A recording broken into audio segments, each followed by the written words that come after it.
দুটো ঠ্যাং কাটা পাবেন, দুটো হাত কাটা পাবেন, পিঠে পেটে সব জায়গায় চাওয়া দেওয়া সেলাই করা পাবেন। ওই বডি ভিক করছে 1 বিঘত, ভিক করছে 1 বিঘত, কিন্তু মাথা কাটা মানুষ ভিক্ষা করছে পৃথিবী। কি পাবেন? শরিয়াতের মূল মাথা হলো নামাজ। এই নামাজ ছেড়ে দিয়ে দান করছে, নামাজ ছেড়ে দিয়ে আল্লাহর নবী সুন্নতের উপরে চলছে, নামাজ ছেড়ে দিয়ে নফলের উপরে খুব চাপ দিয়েছে। ও মুসলমানেরা, যুবকেরা, জওয়ানেরা, আপনার এই হাতটা কেটে গেলে আপনি বাঁচবেন, নফল ছেড়ে গেছে বাঁচবেন, সুন্নত ছেড়ে গেছে বাঁচবেন, মুস্তাহাব ছেড়ে গেছে বাঁচবেন। কিন্তু খবর খারাপ হয়ে যাবে যদি আপনার বডি থেকে মাথা কেটে যায়। কিছু কিছু মানুষ যুক্তি দেয়, অমুক জায়গায় মসজিদ করে দিয়েছি, অমুক জায়গায় মাদ্রাসা করে দিয়েছি, অমুক জায়গায় মসজিদে 2 লাখ টাকা দিয়েছি, অমুক জায়গায় 14 কোটি দিয়েছি, এ তো মুচি মেতরে দেবে, খ্রিস্টানে দেবে, বাগদি দেবে। ও কলিজার টুকরারা, এই দেওয়ার বিনিময়ে আপনি জান্নাতে যেতে পারবেন না যদি আপনার ঘাড়ে মাথা না থাকে। এগুলো সব নফল, সুন্নত, মুস্তাহাব, মোবা, এরা যদি সব চলে যায়, শুধু মাথা যদি আপনার ঘাড়ে থাকে, তাহলে আপনি কিন্তু বেঁচে থাকলেন, বেঁচে রইলেন, ভিক্ষা করে খেতে পারবেন। কিন্তু মাথা যদি ঘাড়ে না থাকে, আপনার ফ্রেশ বডির কোনো দাম নাই। বাম্মার বিরাট সেবা করেন মানে ফ্রেশ বডি, ফকির ফেরেন না মানে ফ্রেশ বডি, গ্রামের লোক বিরাট ভালোবাসে মানে ফ্রেশ বডি, মসজিদ মাদ্রাসার দান ফ্রেশ বডি, কিন্তু শুধু নামাজ নাই, ও বডির কোনো দাম নাই যার ঘাড়ে মাথা নাই। তাহলে ঘাড়ে মাথার নাম কি? এই ভাই বুঝবেন, পাকা লোক সামনে বলবেন, এক কথায় বোঝে কি? এক কথায় বোঝে বলে? অনেক লোক ভাবে যে আমি বলে ফেলে যাব, কিন্তু ভাই পুরো বুঝতে পেরে বলে পরিষ্কার বলে দিচ্ছেন না। যার ঘাড়ে মাথা নাই, তার আশপাশে যত কাজ কারবার আছে, কোনো কাজ কারবারের দাম নাই। হিন্দুদের বাড়ি পাঁচিল আছে, ওদের দরজায় গেট আছে, ওরা মাথায় কাপড় রাখে। খ্রিস্টানেরা বিরাট পর্দায় চলে, সারা এলাকার লোকের দান করে, ফকির গেলে ফিরোয় না, সাপে কাটা ফিরি, গরিব ফিরি, ক্যাংচার ফিরি, কলজে পাথর পড়েছে ফিরি, কিডনি পাথর পড়েছে ফিরি, আছে না নাই? আমি ঠিক বলছি না ভুল? তাহলে তো জান্নাতে ওরা আগে যাবে। হ্যাঁ, আর সখী হাবিবুল্লাহ, দাঁড়িয়ে আল্লাহ দোস্ত, তাহলে খ্রিস্টানরা তো আমার তো আগে বেরিয়ে যাবে। সেজন্য দুটো পায়ে ধরে বলছি, আজ থেকে শপথ করুন, যদি আজকে যা ঠেলা খাচ্ছি এই নামাজের জন্য, আল্লাহ যদি আজকে রাতটা বাঁচিয়ে রাখে, তো জিন্দেগি ইচ্ছাকৃত ভাবে 1 ওয়াক্ত নামাজ ছাড়বো না। মাথা রাখবো ইনশাআল্লাহ। জোরে বলেন না ইনশাআল্লাহ? ইনশাআল্লাহ বলে না, বিরাট জ্ঞানী লোক, যে পড়বো না ফালতু বললাম, এলো অরিজিনাল জ্ঞানী, সত্য কথা বলছি। এইগুলো ভালো কথা। চিটিং বাজি, এই যে মসজিদে জামাত এসছে, বলছে ভাই এসো, বলছে হ্যাঁ চলেন, আমি জামাটা নিয়ে আসছি, চলে জামাটা আমি একটু নিয়ে চলো। বলো মৃত্যু কাটা আলেমের সঙ্গে ধোকা দিয়ে মৃত্যু লাউয়াটি চলে গেছে, আসে না? একটা বড় আলেম, আসসালামু আলাইকুম। ওয়ালাইকুম আসসালাম। বাবু এসো, একটু মসজিদ জামাতে ইরাক থেকে, ওই জামাত দুটো কথা বলে মুসাফির মানুষ দোয়া করবে, দোয়া কবুল হবে। বলছে হ্যাঁ আমি এখন যাচ্ছি, একটু আগে আমি জামা লিপ পরে আসছি। এ মিথ্যু, তুই মিথ্যু, মিথ্যা কথা বলছিস কেন? তুই বল যে হুজুর ইরাক থেকে এসছে জামাত, খুব ভালো জিনিস, তবে আমি যেতে পারছি না, আমার বাজারে কাজ আছে, আল্লাহ চাইতে আমি পরের সময় যাবো। হ্যাঁ, আর মাগরিবের সময় যাওয়ার চেষ্টা করছি। তাহলে সত্য কথা বললাম, কথা ঠিক বললাম না ভুল? আলেমের সঙ্গে ধোকা না দিয়ে, চিটিং বাজি না করে সত্য কথা বলা ভালো না খারাপ? তাহলে আপনারা আমার সঙ্গে ইনশাআল্লাহ বলছেন না, এটা ভালো মানুষের নমুনা। যেমন নামাজ পড়বো না, ইনশাআল্লাহ বলবো না। জোরে একটা তাকবীর দেন, নারী তাকবীরটা আরো জোরে বলেন, নারী তাকবীর, নারী তাকবীর। অনেক গুনাহ টুনা হয়ে গেছে, মুহাব্বতের সঙ্গে কলমা পড়ে নেন, লা ইলাহা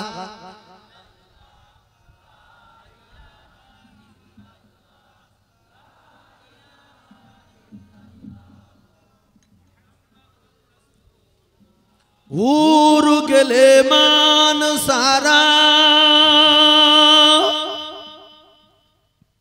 আরো পরে ফেরেশতারা পড়িতে আসেন তারা, হক লা ইলাহা, খুব জোরে বলেন, লা ইলাহা, লা ইলাহা ইল্লাল্লাহ মুহাম্মাদুর রাসূলুল্লাহ। ছোট্ট একটা কথা মাথায় রাখেন, এই কলেমা যদি আমরা পড়ি, পড়ার সময় চিন্তা ভাবনা করতে হবে যে আল্লাহ এই কলেমা পড়ে 150 বছরের জেনাখোর, 250 বছরের মদখোর, আল্লাহ 200 বছরের সুদখোর, 50, 60, 70, 80টা 72টা মার্ডার করার পরে এই কলেমা পড়লে যদি বেগুনা মাসুম হয়ে যায়, দয়াময় আমার জীবনে অনেক গুনাহ করেছি, সেই স্কুলে গিয়ে কোথায় কার ইট মেরেছি, কোথায় কার সঙ্গে প্রেম করেছি, চিঠি লিখে কোন ফকিরের কাছে দিতাম, কোথায় কোন সবমাস করেছি, এরপরে আজ পর্যন্ত আপনি যা করেছেন আল্লাহর কসম ভাবলে সব পেয়ে যাবেন। যদি আপনার বাসর রাত কোথায় হয়েছে 90 বছর পরে বলতে পারেন, আপনার পিছনের সমস্ত খবরগুলো আপনি নিশ্চয়ই বলতে পারেন। তাই আপনার পাপের কথা স্মরণ করে, গুনার কথা স্মরণ করে প্রত্যেক দিন অন্তত একবার করে কলমা পড়বেন, লা ইলাহা ইল্লাল্লাহু মুহাম্মাদুর রাসূলুল্লাহ। রাসূল বলেন কেন? শুধু র বলবেন, কি বলবেন?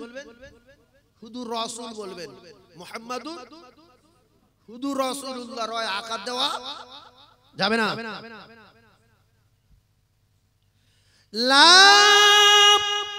ইলাহা ইল্লাল্লাহু মুহাম্মাদুর রাসূলুল্লাহ সাল্লাল্লাহু আলাইহি ওয়াসাল্লাম। আল্লাহ রাসূল জানান, যদি এই লাভের আশায় আল্লাহ নবীর প্রেমে মহব্বতে একবার সাল্লাল্লাহু আলাইহি ওয়াসাল্লাম বলে, আমি রাসূলুল্লাহ কথা দিলাম, ওয়াহিদাতান একবার সাল্লাল্লাহু আলাইহি আশারা, তার নামায় আমালে 10টা করে রহমত বর্ষণ হবে। জোরে বলুন। এই জন্য যে ব্যবসা করি সেই ব্যবসা সম্পর্কে জ্ঞান না থাকলে ও ব্যবসায় জীবনে লাভ করতে পারবে না, ও খায় হয়ে যাবে। তো আমরা আজকের ঈমানি ব্যবসা করতে এসেছি। যদি সুবহানাল্লাহ সম্পর্কে সবার দৃঢ় বিশ্বাস থাকতো আর প্রচুর পরিমাণ জ্ঞান থাকতো, তাহলে চিল্লে আকারকে লাফিয়ে উঠে সুবহানাল্লাহ বলতাম। এজন্য একবার সুবহানাল্লাহ বললে আসমান আর জমিনের মাঝখানে ফাঁকা জায়গাটা আমার আল্লাহ তার নামায় আমালে নেকি দিয়ে ভরিয়ে দেন। ওই 3-4 জনের নেকি দরকার ছিল বলে বাকি লোক ভাবছে নেকি নিয়ে কি না নেকি আর খাবো না। 1 কুইন্টালের বেশি গোশত রান্না হয়েছে এবং আমি মিজানকে জিজ্ঞাসা করলাম, মিজান চাল দিছি না লম্বা চাল? বলছে অরিজিনাল বিরিয়ানি। এই অরিজিনাল বিরিয়ানি আর স্পেশাল গোশত 100 কেজি চাল, 100 কেজি গোশত, 100 কেজি আলু। এ কথা এজন্য বলছি, যদি হালকা জ্ঞান থাকে বুঝে নেবেন। আজকের এই জায়গায় গোশত না দিয়ে, স্পেশাল বিরিয়ানি না দিয়ে, 100 কেজি আলু না দিয়ে, প্যান্ডেল না খাটিয়ে যদি একটু ড্যান্স হাঙ্গামা দেওয়া হতো, তো এর চেয়ে আরো 10 গুণ মুসলমান এখানে হাজির হতো। এই কথা ঠিক বলো না ভুল? কিসের মহব্বত করে, কিসের ভালোবাসেন? শোনেন, জান্নাত যদি সবাই যেত তাহলে আল্লাহ পাক জাহান্নাম তৈরি করতেন না। আমাদের মতো মানুষের জন্য জাহান্নাম তৈরি করা আছে। পৃথিবীর যত আলেম, যত মাওলানা, যত মৌলবী, যত পীর, যত দরবেশ, যত সাহাবী, যত নবী, সবাইকে যদি বগদ বা জলসায় আনা হয়, একজনকে হেদায়েত দিয়ে যেতে পারবে না, একজনকে পরিবর্তন করে দিয়ে যেতে পারবে না, একজনকে ঈমান দিয়ে যেতে পারবে না, একজনকে গুনাহ মাফ করে দিয়ে যেতে পারবে না, একজনকে ইলম দিয়ে যেতে পারবে না। এগুলো সবকিছু কারণওয়ালা মালিক হলেন আমার আল্লাহ। আলেম ওলামা ওয়াজ করবে, পীর সাহেব ওয়াজ করবে, মুহাদ্দিস সাহেব ওয়াজ করবে, মুফতি সাহেব ওয়াজ করবে, এগুলো সত্য বলে মেনে নিয়ে আমাদেরকে পরিবর্তন হতে হবে। কারণ হেদায়েতের মালিক আমার আল্লাহ। ভালো বড় বড় আলেমের মেনে ওয়াজ করলে সে হেদায়েত দিয়ে যেতে পারবে না। তাই যদি কবরকে বিশ্বাস করেন, হাসরকে বিশ্বাস করেন, জান্নাত আছে বিশ্বাস করেন, কঠিন শাস্তির জায়গা জাহান্নাম আছে বিশ্বাস করেন, আল্লাহর রাস্তায় আমি গুনাহগার সাইফুল্লাহ জানিয়ে দিয়ে যাই, আজ থেকে শপথ করে জন্মের মতো তওবা করে পরিবর্তন হয়ে যান। কারণ যাদের জন্য আমরা গুনাহ করি, যাদের জন্য আমরা নামাজ কাজা করি, যাদের জন্য চিটিং করি, যাদের জন্য মিথ্যা বলি, তারা তো কেউ পরিচয় দেবে না। ইয়াউমা ইয়াফিরুল মাররু মিন আখি ওয়া উম্মিহি ওয়া আবিহি সাহিবাতিহি ওয়া বানি। ও ভাইরা বাবাদিরা, আপনারা ভালো করে বোঝেন, আপনার কবরে পৃথিবীর কোন বন্ধু, কোন নেতা, কোন মন্ত্রী, কোন বেটা, কোন বেটি আপনার কবরে যাবে না। শুনছিলেন মা খাদিজাতুল কুবরার কথা? মা খাদিজাতুল কুবরা तमाम পৃথিবীর এক নাম্বার নারী হওয়ার পরও तमाम পৃথিবীর মানুষ तमाम পৃথিবীর সমস্ত নারীদের শ্রেষ্ঠ নারী হওয়ার পরও সেই মা খাদিজাতুল কুবরা কবরের ভয়ে কাঁদছিলেন না ছিলেন না? পৃথিবীর এক নাম্বার ইমানদার সিদ্দিক আকবর রাদিয়াল্লাহু তাআলা হওয়ার পরে জান্নাতের টিকিট পেয়ে যাওয়ার পরে হযরত সিদ্দিক আকবর রাদিয়াল্লাহু তাআলা বলতেন, আল্লাহ আমি যদি ঘাস হতাম, বকরিতে আমার খেলিত, হিসাব দিতে হতো না। জান্নাতের টিকিট পাওয়ার পরে জিন্নুরাইন উসমান গনি রাদিয়াল্লাহু তাআলা তিনি প্রত্যেকদিন কবরের কাছে গিয়ে কাঁদতেন কবরের ভয়ে। টিকিট পাওয়ার পরে আযাবের কথা শুনে মন মানে না, আর আমাদের টিকিট নাই, কিচ্ছু নাই, তবু আমরা নামাজের ধারে বাড়ে যাই না। আযান হচ্ছে হাইয়া আলাস সালাহ, শয়তানের গা করছে জ্বালাও, শয়তান বলছে গ্রামের লোক সব পালা, ইমাম আর মুয়াজ্জিন তোরা দুজনে বাদ চালা। ও কলিজার টুকরারা, বিশ্বাস করুন অনেক মসজিদ আছে শুধু ইমাম নামাজ পড়ায়, মুয়াজ্জিন তাকবীর দেয়, একজনও মুসল্লি হয় না। এরকম কোন কোন ওয়াক্তই দেখা গেছে ইমাম আর মুয়াজ্জিন দুজন নামাজ পড়ে আফসোস করতে করতে বেরিয়ে যাচ্ছে। আছে না? শুধু ইমাম আর মুয়াজ্জিন এরা দুজন। আমি আপনাদের নেমে গিয়ে দুটো পায়ে ধরবো, কি ধরবো? প্রত্যেকের পায়ে ধরে ধরে এসে ফের এই স্টেজে উঠবো, এটা যাবো কি জন্য? কাল আজ রাত্রে যদি বাঁচি, কাল থেকে নামাজ পড়বো। কে কে নামাজ পড়বেন হাত তুলে দেখান। যে না হাত তুলবে আল্লাহর বিচার করবে। হাত তুলেন, তোলেন হাত তোলেন। নারে তাকবীর, নারে তাকবীর।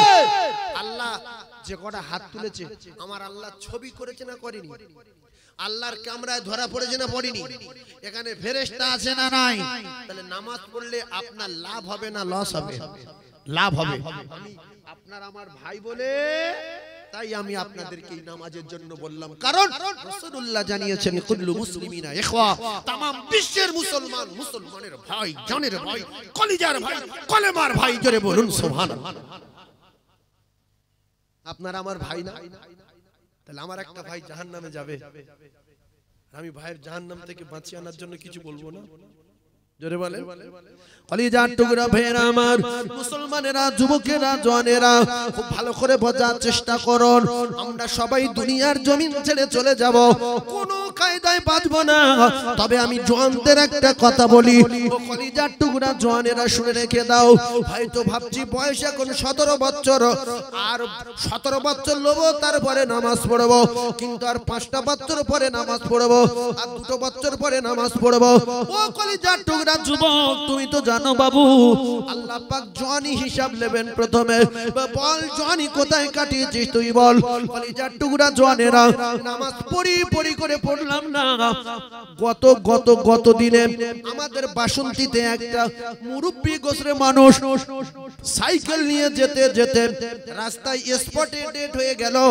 এর কিছুদিন আগের খবর, 3জন যুবক রাস্তা দিয়ে মোটর বাইকে যেতে যেতে স্পটে 2জন মারা গেছে, একজন বেঁচে আছে। সে বেঁচে আছে সম্পূর্ণ অচল হয়ে বেঁচে আছে। আজকের বগডোবায় জলসা হচ্ছে, যুবকেরা ভাবছে শরীর সুস্থ, কাঁসা। ওই কাঁসা যখন মোটর বাইক নিয়ে বগডোবার মরে গেল, 14 টাকা এসে চেপে দিল। কাঁসা চুকুর শুয়ে চুকুর কাঁসা। এই কোরআন মানি না? আল্লাহর কসম, কোরআনে কোন জায়গায় লেখা নেই মানুষ কবে মরে যাবে। কোরআনে কোন জায়গায় লেখা নেই মানুষ কবে মরবে। শুধু বলা আছে যাবে, ওই যাবে শুনে লাও।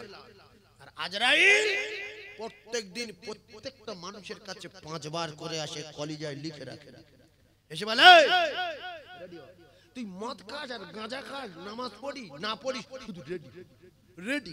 কবার আসে? 5 বার। এই প্রত্যেকদিন বলছি রেডি হ রেডি হ রেডি হ, আর যেদিন শেষবারের মতো আসবো কারো বাপ বাধা দিলে আমি শুনবো না, জান কবজা করে নিয়ে হাঁটবো। তবে যে বাড়িতে ওই বোনার ছবি, খালাতোবার ছবি, মামাতোবার ছবি, বাঘের ছবি, এইসব ছবি থাকে, সে বাড়িতে ফেরেশতা জোরে বলে ঢোকে না। তাহলে আপনার বাপের মৃত্যুর সময় যদি মনে করেন যে বাপের বাঁচিয়ে রাখবো, তাহলে বোনার ছবি, খালাতোবার ছবি, বাঘের ছবি, ঘরের ছবি, ছাগলের ছবি চারদিকে টাঙিয়ে দিয়ে বাপের বুকের উপরে একটা কুকুরের ছবি দেবে। ও বাপ মরবে না, কুকুরের ছবি দেবো বাপের বুকে। শোনেন, মাটি আনার সময় বউ ফেরেশতা গিয়েছিল, এই মাটি তুললে যাবো, আল্লাহ বলেছে আমার নিয়ে যাও না, আমার নিয়ে মানুষ তৈরি করবে, মানুষ জাহান্নাম দেবে, সহ্য করতে পারবো না।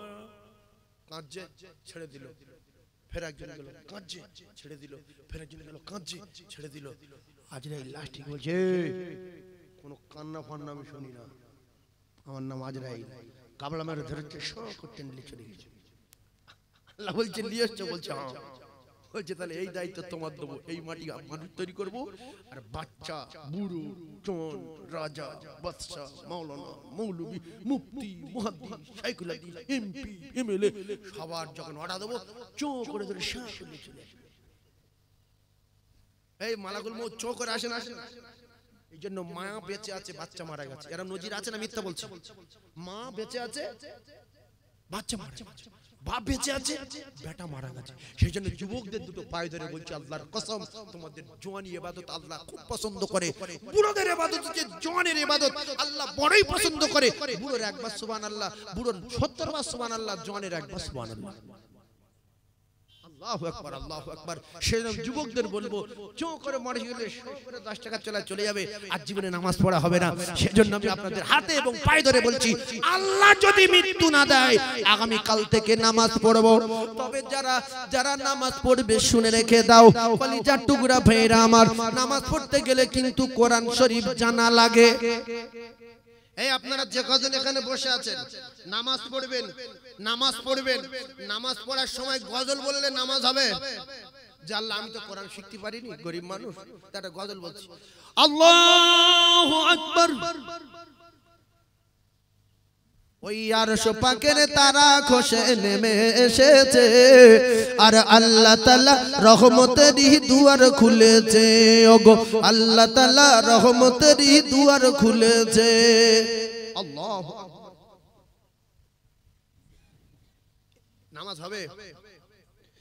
তাহলে যদি সত্যিকারের আল্লাহর ভয় থাকতো, যদি জাহান্নামের ভয় থাকতো, জান্নাতের আশা থাকতো, এগুলো আছে বলে যদি বিশ্বাস করতো, তাহলে মানুষের বাচ্চা অন্তত নামাজ পড়ার জন্য কোরআন শরীফটাকে জেনে রাখতো, মানে মতলব না বুঝতো, অন্তত 4টে সূরা সহি করে রাখতো। আপনারা বললে লজ্জা পাবেন, হুজুর এরকম বলে 100-র ভিতরে 99টা মুসলমান সূরা ফাতিহা পড়তে পারবে না। যেভাবে আল্লাহ পড়তে বলেছেন, ওয়ারাত্তিলিল কুরআন তারতিলা, তারতিলের সঙ্গে 100-র ভিতরে 99টা মুসলমান কোরআন শরীফ পড়তে পারবে না, সূরা ফাতিহা পড়তে পারবে না, সূরা ইখলাস পড়তে পারবে না, সূরা ফিল পড়তে পারবে না, সূরা নাস পড়তে পারবে না। তাহলে এরা যখন নামাজ পড়তে যাবে, গজল বললে তো নামাজ হবে না। ও ভাইরা বাবাদিরা, তাহলে কোরআন শরীফ জানতে হবে, আর কোরআন শরীফ জানতে হলে কায়দা কিনে মক্তবে বা মাদ্রাসায় পড়তে হবে। এই দরকার আছে না নাই? জোরে বলেন আছে না নাই? তাহলে কায়দা পড়ুন, দুটো পায়ে ধরে বলছি। আল্লাহ রাসূল বলেছে, ও যে রাস্তা দিয়ে হেঁটে যাবে, ওর পায়ের ধুলোর এত পাওয়ার হবে, আল্লাহ পাকের নূরের ফেরেশতারা ওর পায়ের ধুলোর বরকত লব বলে পায়ের তলায় তাদের নূরের ডানাগুলো বিছিয়ে দেবে। জোরে বলুন সুবহানাল্লাহ। আমরা তো মুসলমান, আমাদের শখ জাগে না যে একদিন আমাদের পায়ের তলায় ফেরেশতারা ডানা বিছিয়ে দিক? এরপরে আরো একটা কথা বলি, মেয়েদের প্রত্যেকটা মেয়ের কোরআন শেখাবেন, প্রত্যেকটা সন্তানের কোরআন শেখাবেন। আল্লাহর কসম, যদি জ্ঞানী মাওলানা থাকে মসজিদের ইমাম, এই আমার ভাই আতাউর ভাই, আমার ওই ভাই, এই সমস্ত বড় বড় ইমাম যারা মসজিদে আছে, এই ইমাম সাহেব দেখবেন খবর লয় যে এর বংশের বেটা বেটা কেউ আছে জানাজা পড়ানোর জন্য। কারণ